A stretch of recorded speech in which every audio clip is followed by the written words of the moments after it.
हरे कृष्णा। संजय जी आगे कहते हैं, उस रण क्षेत्र में गजारूढ़ होकर युद्ध करने वाले योद्धाओं के मस्तकों को अपनी तीखी तलवार से काटते हुए भीमसेन अकेले ही क्रोध में भरकर पैदल विचरते और शत्रुओं का भय बढ़ाते थे।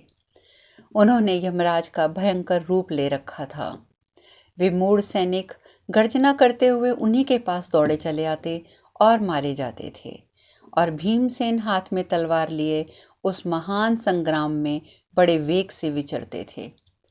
शत्रुओं का मर्दन करने वाले बलवान भीमसेन युद्ध में रथियों के रथों को ईशा दंड जुए आदि को काट कर रथियों का संहार कर डालते थे। उस समय पांडुनंदन भीमसेन अनेक मार्गों पर विचरते हुए दिखाई देते।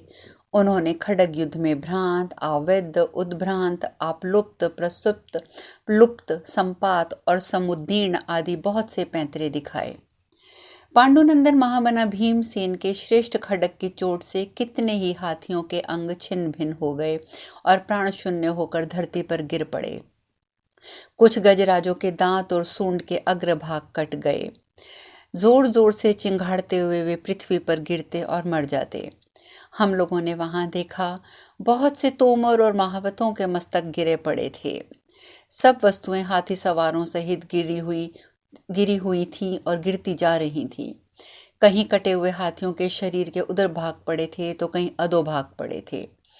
इस प्रकार महाबली भीमसेन ने कितने ही बड़े बड़े गजराजों को नष्ट करके दूसरे प्राणियों का भी विनाश किया, और कलिंग सैनिकों का वह युद्ध अंत घोर रूप धारण करता गया। उस समय महासमर में घोड़ों की लगाम, जोत, स्वर्ण मंडित चमकीली रस्सियां, पीठ पर कसी जाने वाली गद्दियां, प्रास, बहुमूल्य सृष्टियां, कवच, ढाल और भांति भांति के विचित्र आस्तरण इधर उधर बिखरे दिखाई देते थे।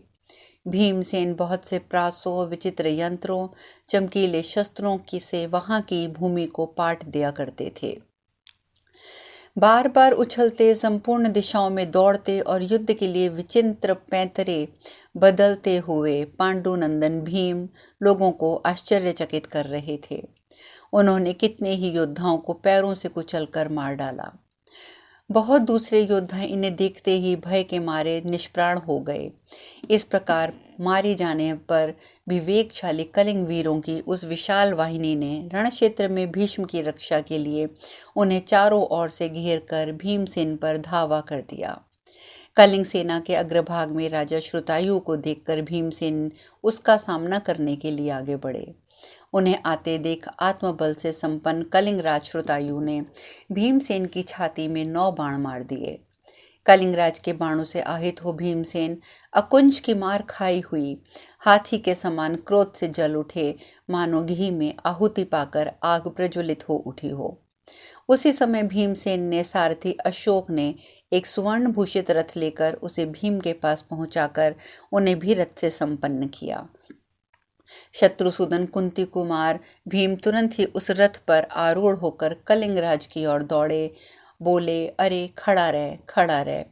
तब बलवान श्रुतायु ने कुपित होकर अपने हाथों की फुर्ती दिखाते हुए बहुत से पैणे बाण भीमसेन पर चलाए। महाराज, महामना कलिंगराज के द्वारा श्रेष्ठ धनुष से छोड़े हुए 9 तीखे बाणों से घायल हो भीमसेन डंके की चोट खाए हुए सर्प की भांति अत्यंत कुपित हो उठे। बलवानों में श्रेष्ठ कुंती पुत्र भीम ने क्रुद्ध होकर अपने सुदृढ़ धनुष को बलपूर्वक खींचकर लोहे के 7 बाणों द्वारा कलिंगराज श्रुतायु को घायल कर दिया। तत्पश्चात 2 शुर नामक बाणों से कलिंगराज के चक्र रक्षक महाबली सत्यदेव और सत्य को भी यमलोक पहुंचा दिया। इसके बाद अमेय आत्मबल से संपन्न भीम ने 3 तीखे नाराजों द्वारा रणक्षेत्र में केतुमान को मारकर उसे यमलोक पहुंचा दिया। तब कलिंग देशीय समस्त क्षत्रियों के कई हजार सैनिकों के साथ आकर युद्ध के लिए उद्यत हुए अमर्षशील भीमसेन को रोकने के लिए प्रयास करते हुए वो आगे बढ़े। राजन, उस समय कलिंग योद्धा भीमसेन पर शक्ति, गदा, खड्ग, तोमर, सृष्टि फरसों की वर्षा करने लगे। वहां होती हुई उस भयंकर बाण वर्षा को रोककर महाबली भीमसेन हाथ में गदा लेकर बड़े वेग से कलिंग सेना में कूद पड़े। उस सेना में घुसकर शत्रुमर्दन भीम ने पहले 700 वीरों को यमलोक पहुंचाया, फिर 2000 कलिंगों को मृत्यु के लोक में भेजा। यह अद्भुत सी घटना थी। इस प्रकार भीमसेन ने महारथी भीष्म की ओर देखते हुए कलिंगों की सेना को बार बार समरभूमि में शीघ्रतापूर्वक विदीर्ण किया। उस रणभूमि में पांडुनंदन भीम के द्वारा सवारों के मार दिए जाने पर बहुत से मतवाले हाथी वायु के थपेड़े खाए हुए बादलों के समान कौरव सेना में इधर उधर भागने और अपने ही सैनिकों को कुचलते हुए बाणों की व्यथा से व्याकुल हो चित्कार करने लगे। तदंतर महाबली महाबाहु भीमसेन ने खड्ग हाथ में लिए हुए अत्यंत प्रसन्न हो बड़े जोर से शंख बजाया। परम तप उस शंखनाद के द्वारा उन्होंने संपूर्ण कलिंगों के हृदय में कंप मचा दिया और सब पर बड़ा भारी मोह छा गया। उस सम्रांगण में गजराज के समान अनेकों मार्ग पर विचरते हुए इधर उधर दौड़ते हुए भीमसेन के भय से समस्त सैनिक और वाहन थर थर कांपने लगे। जैसे महान तालाब किसी ग्रह के द्वारा मथित होने पर शुद्ध हो उठता है, उसी प्रकार वह सारी सेना भीमसेन के द्वारा बेरोक टोक मथित होने पर भय से त्रस्त होकर कांपने लगी।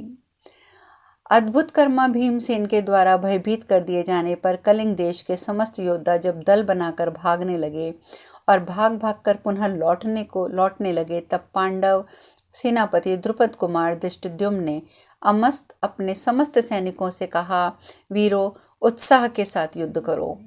सेनापति की बात सुनकर शिखंडी और महारथी प्रहार कुशल रथियों की सेनाओं के साथ भीमसेन का ही अनुसरण करने लगे। तत्पश्चात पांडुनंदन धर्मराज युधिष्ठिर मेघों की घटा के समान हाथियों की विशाल सेना साथ लिए पीछे से आकर उन सबकी सहायता करने लगे। इस प्रकार द्रुपद पुत्र धृष्टद्युम्न ने अपनी सारी सेना को युद्ध के लिए प्रेरित करके श्रेष्ठ पुरुषों के साथ भीमसेन के पृष्ठभाग की रक्षा का कार्य हाथ में ले लिया। जगत में पांचाल राज धृष्टद्युम्न के लिए भीम और सात्यकी को छोड़कर कोई दूसरा पुरुष ऐसा नहीं था जो प्राणों से भी बढ़कर हो। शूरवीरों का नाश करने वाले वैरी विनाशक द्रुपद कुमार धृष्टद्युम्न ने महाबाहु भीमसेन को कलिंगों की सेना में विचरते देखा। राजन, उन्हें देखते ही धृष्टद्युम्न के हृदय में हर्ष की सीमा न रही। वे बारंबार गर्जना करने लगे। उन्होंने सम्रांगण में शंख बजाया और सिंहनाद किया। कबूतर के समान रंग वाले घोड़े जिनके रथ में जाते थे, उन धृष्टद्युम्न के सुवर्ण भूषित रथ में कचनार वृक्ष के चिन्ह युक्त ध्वजा फहराती हुई देख भीमसेन को बड़ा आश्वासन मिला।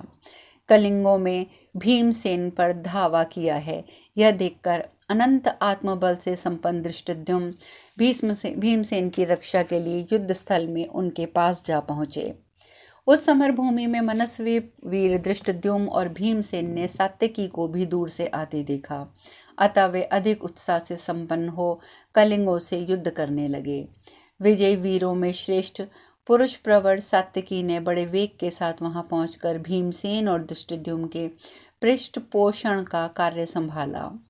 उन्होंने धनुष हाथ में लेकर भयंकर पराक्रम प्रकट करने के पश्चात अपने रौद्र रूप का आश्रय ले कलिंग सेना की ओर दृष्टिपात किया।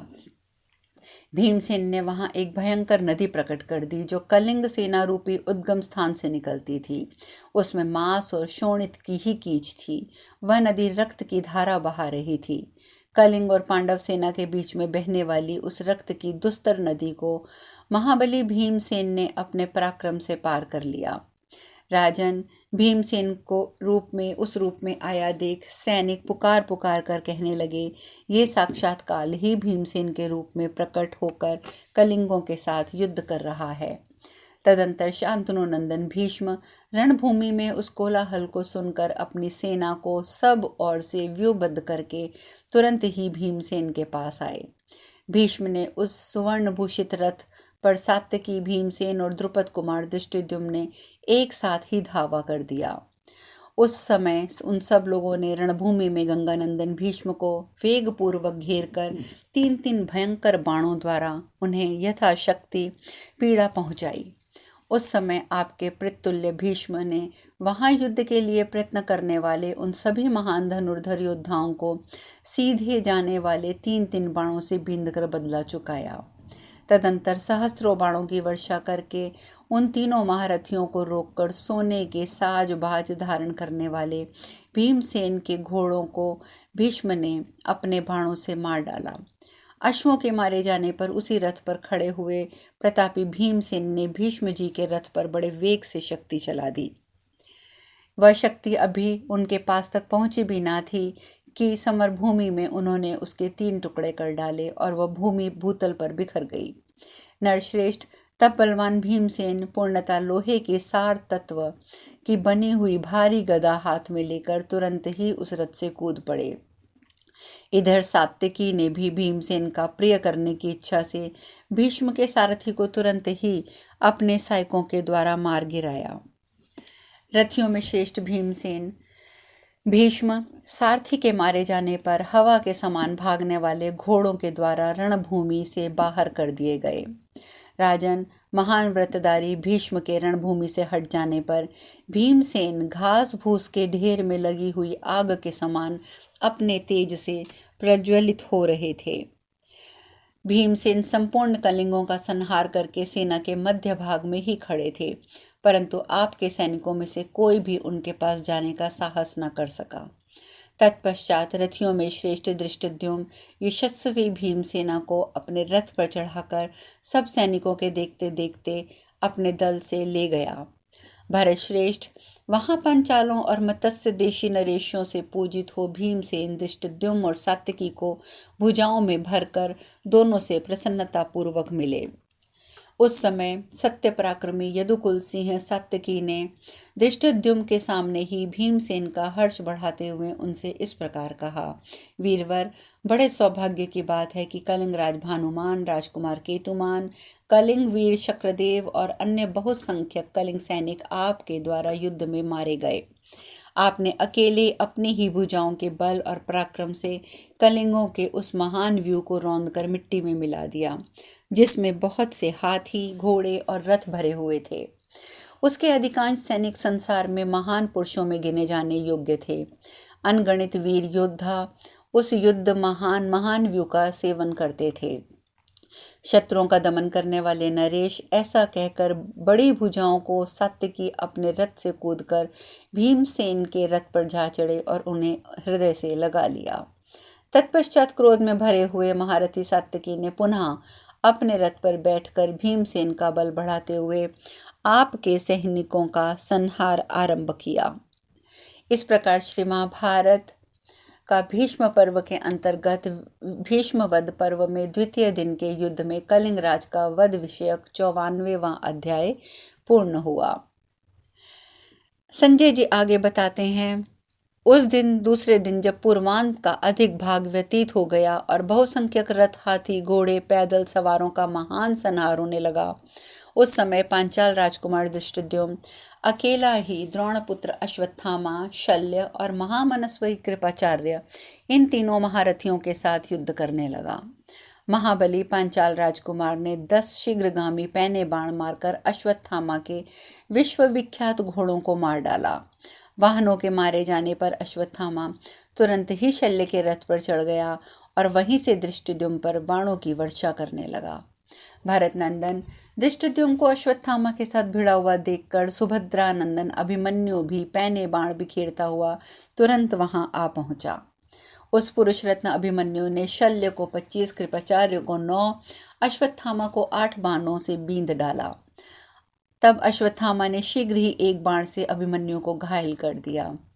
तत्पश्चात शल्य ने 10 और कृपाचार्य ने 3 बाण उसे मारे। तदंतर आपके पौत्र लक्ष्मण ने सुभद्रा कुमार अभिमन्यु के सामने खड़ा देखकर हर्ष और उत्साह में भरकर उस पर आक्रमण किया और फिर उन दोनों में युद्ध आरंभ हो गया। शत्रु वीरों का संहार करने वाले दुर्योधन के पुत्र लक्ष्मण ने अत्यंत कुपित होकर समर भूमि में अभिमन्यु को बींध डाला। वह एक अद्भुत सी बात हुई। महाराज, भरत श्रेष्ठ व शीघ्रतापूर्वक हाथ चलाने वाले वीर अभिमन्यु अत्यंत कुपित हो उठे और अपने भाई लक्ष्मण को उन्होंने 50 बाणों से घायल कर दिया।